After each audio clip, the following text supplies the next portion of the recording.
ખાતે સ્વામિનારાયણ મંદિરમાંથી સ્વામીઓએ મૂર્તિઓ રાતોરાત ઉઠાવી લીધી હોવાના આક્ષેપ સાથે સુરતમાં હરિભક્તોએ લડત શરૂ કરી છે।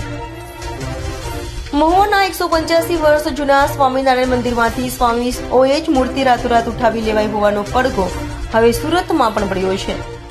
શ્રી લક્ષ્મીનારાયણ દેવગાદી સ્વામિનારાયણ સંપ્રદાય સત્સંગ સમાજ દ્વારા વિરોધનું રણશીંગું ફૂંકાયું છે। મહુવા ખારગેટના 185 વર્ષ જૂના સ્વામિનારાયણ મંદિરમાંથી રાતોરાત લક્ષ્મીનારાયણ દેવની મૂર્તિ ખસેડવામાં આવતા વિવાદ થયો છે અને સુરત સહિત ગુજરાતના અમરેલી અને ભાવનગરના અલગ અલગ વિસ્તારના હરિભક્તો મહુવા ખાતે જઈ વિરોધ નોંધાવશે। હાલ મહુવામાં આ બાબતે પોલીસ ફરિયાદ કરવાની પણ કાર્યવાહી શરૂ કરાઈ છે। નિત્ય સ્વરૂપ સ્વામી અને બોલ સ્વામી સરદાર દ્વારા સ્વરૂપ સ્વામી ભગવાનની મૂર્તિને રાતોરાત જ મંદિરમાંથી ઉઠાવી લેવાઈ છે। નિત્ય સ્વરૂપ સ્વામી સામે અગાઉ અમદાવાદના મંદિરમાંથી મૂર્તિ ઉઠાવી લેવી હોવાના બાબતે લીગલ કાર્યવાહી થઈ હતી। મંદિર તરફથી લીગલ નોટિસ આપવામાં આવતા સ્વામીએ મૂર્તિ પરત કરી હતી।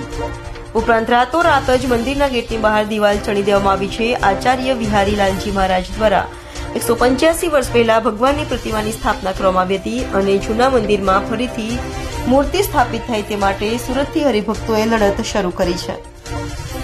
મારું નામ ઘનશ્યામ છે।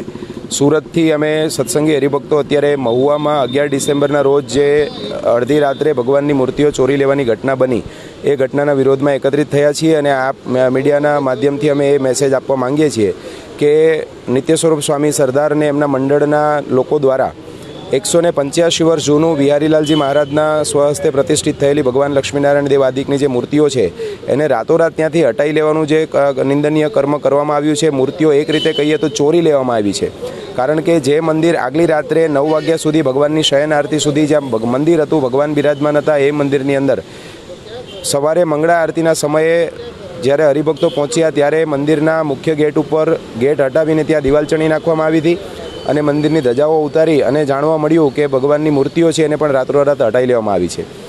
મંદિર છે એ ગરડા ગોપીનાથજી દેવ તાબાનું મંદિર છે અને એ મંદિરના જે ગોપીનાથજી મહારાજના ટ્રસ્ટીઓ છે એમનો સંપર્ક કરવામાં આવતા એમણે પણ એક ગૃહસ્થ સત્સંગીઓએ એવું કીધું કે અમને તો આ બાબતની કોઈ જાણ જ નથી, એટલે કોઈ પણ જાતના અધિકાર વગર અમારા સંપ્રદાયની અંદર જે સંપ્રદાયના માન્ય શાસ્ત્રો છે એ અને ગુજરાત હાઈકોર્ટની જે ગરડા વડતાલ વગેરે મંદિરની સ્કીમો છે એની અંદર સંતોને આ પ્રકારના કોઈ પણ અધિકારો આપવામાં આવ્યા નથી કે કોઈ પણ મંદિરોની રાતોરાત મૂર્તિઓ ઉઠાવી જવી એવા અધિકારો સંતોને નથી। સંતો એ ફક્ત ભગવાનનું ભજન કરવા માટે, સત્સંગનો પ્રચાર પ્રસાર કરવા માટે આવે છે।